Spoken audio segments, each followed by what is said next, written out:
Tahu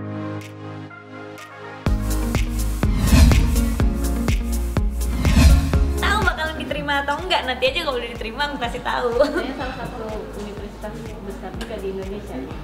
Ya pasti aku sangat bermimpi lah bisa masuk ke universitas itu, makanya sekarang aku persiapannya belajar lagi gitu, mempersiapkan diri dan mempersiapkan hati dan mental juga, karena kan kalau nggak diterima ya nggak boleh sampai putus semangat, masih ada tahun depan gitu.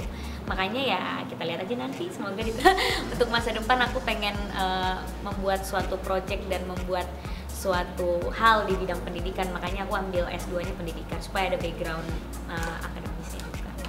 Tapi kan ini kalau misalnya nanti S2, amin keterima nih kan, ini kan otomatis kerjaan juga jadinya menyita waktu juga. Jadi gimana nih untuk membagi waktunya? Karena aku udah pernah kuliah sambil kerja, dan kuliah S1 itu kan kalau menurut pengalaman teman-teman aku yang udah S2, S1 itu jauh lebih padat daripada S2. Karena S2 kan memang cuma 2 tahun, kalau S1 kan 4 tahun kan.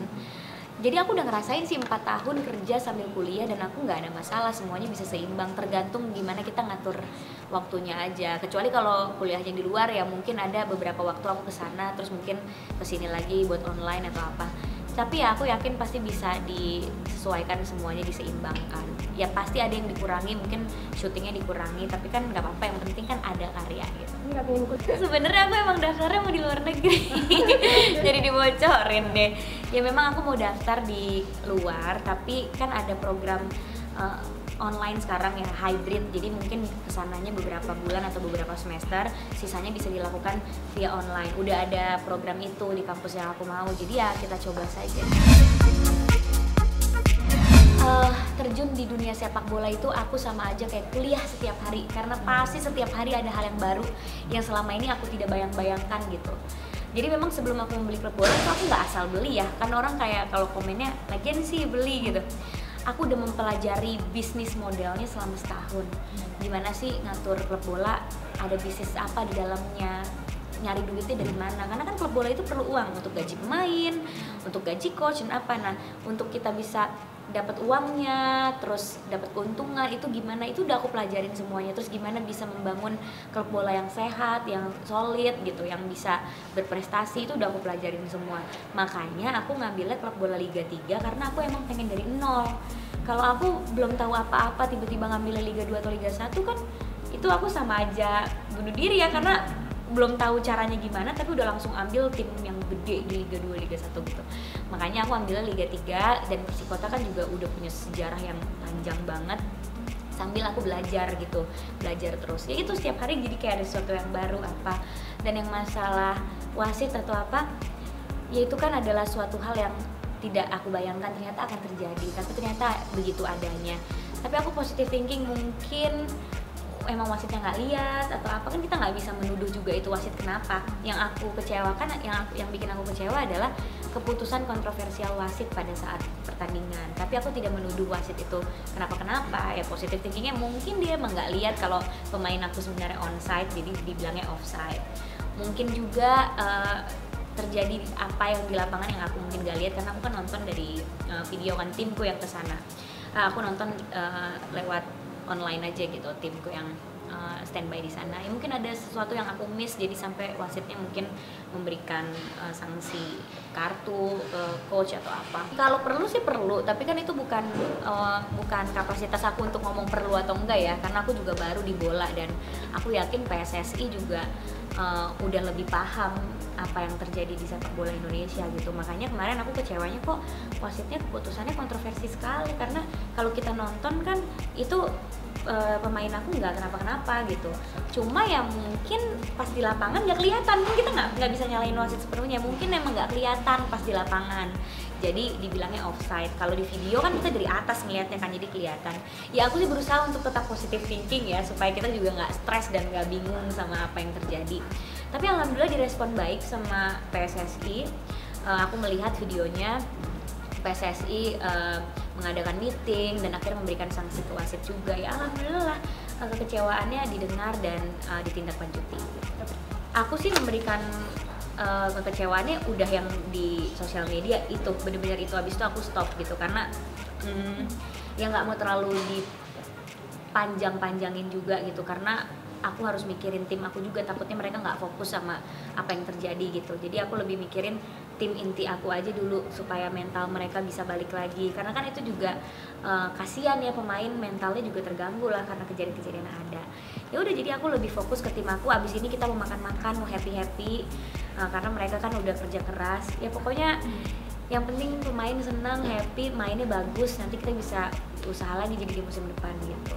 Pada saat itu aku nggak ada di situ karena aku lagi syuting, tapi tim yang kesana, dan ya tim memberikan memberikan semangat aja sih, kayak sabar, jangan lengah, tetap kita berikan yang terbaik besok, mau kalah mau menang, namanya juga ini permainan, pasti ada kalah dan menang.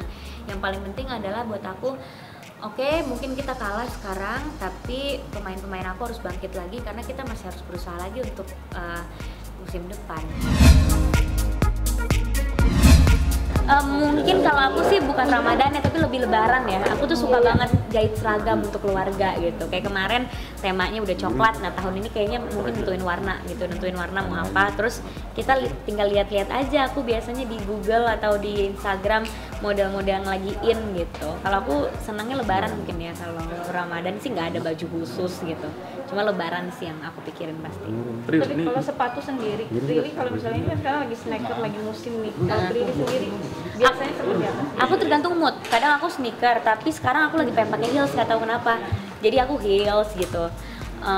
Dan makanya aku selalu pakai baju yang cocok heels, cocok sneaker gitu. Dan sekarang kan heels juga nggak harus informal occasion kan, nggak harus formal occasion kan, kita informal pakai heels yang casual dan yang simple juga bisa terlihat casual. Iya, kayak celana, boleh dijelasin nggak sih apa yang dipakai? Ini aku pakai celana, tapi celananya yang bukan celana pensil ya, kayak boyfriend jeans gitu. Terus aku pakai heelsnya juga yang simple, yang kayak sendal, ada aksen silvernya, terus dalemannya top yang ada aksen gininya, jadi aku nggak terlalu perlu banyak aksesoris.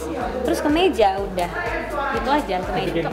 Tapi kamu ngikutin brand-brand itu nggak sih? Favorit brand kamu role modelnya? Gak ada, aku tuh kadang beli baju 100 ribuan di e-commerce juga itu aku pakai, dan karena menurut aku yang penting kita detail kalau belanja, bahannya bagus gak gitu, terus tokonya terpercaya gak. Aku ada kok baju 30 ribu itu shipping dari Cina, aku beli di e-commerce. Suka karena apa sih? Karena aku suka, harganya kok 30 ribu ya, maksudnya baju apaan ini ke 30 ribu. Aku beli crop top gitu, ya aku beli aja kan, kalau misalnya jelek pun nggak nyesel ya, 30 ribu doang gitu. Tapi ternyata pas datang bahannya bagus, dan itu aku pakai ya, aku padu-padanin aja sama jeans sama tas, udah kelihatan nggak kelihatan kayak 30 ribu. Jadi tergantung yang pakai. tergantung mix and match-nya. Karena kita kalau pakai baju mahal tapi kita nggak bisa mix and match, nggak bisa matching-matchingin ya, itu baju nggak biasa aja, nggak akan kelihatan yang wah banget. Tapi kalau kita pakai baju murah, mix and match-nya pintar gitu, warnanya, terus bawahannya apa, sepatunya apa, pasti akan kelihatan bagus gitu. Jadi harga sih nggak jadi masalah. Jujur aku tuh nggak ngikutin banget ya, aku cuma tahu dia kenapa disita gitu-gitu aja, tapi aku nggak terlalu ngikutin kenapa bisa disita, dia kenapa, aku nggak ngerti. Jadi kayak nggak ngikutin aku. Tapi kalau masalah trading sendiri kamu sempat dengar nggak sih? Atau teman-teman kamu ikutan gitu? Aku nggak ikut trading sih, aku termasuk orang yang investasinya itu maunya jangka panjang. Jadi kalaupun aku beli sahamnya yang blue chips, saham BUMN, jadi didiemin aja sampai 10 tahun nanti baru untung gitu. Karena kalau trading aku yang nggak sempet kan, trading harus update terus kan, aku nggak bisa yang gitu. Jadi aku investasinya masih investasi yang menurut aku aman, investasi emas, investasi kalaupun investasi sahamnya yang memang jelas apa gitu kan, saham BUMN, saham-saham yang kelihatan perusahaannya udah besar gitu. Karena aku emang kalau investasi gitu, apalagi naruh uang besar, aku nggak mau yang risikonya terlalu tinggi, yang sedang-sedang aja lah gitu, dan jangan sampai mengganggu keuangan operasional kita gitu.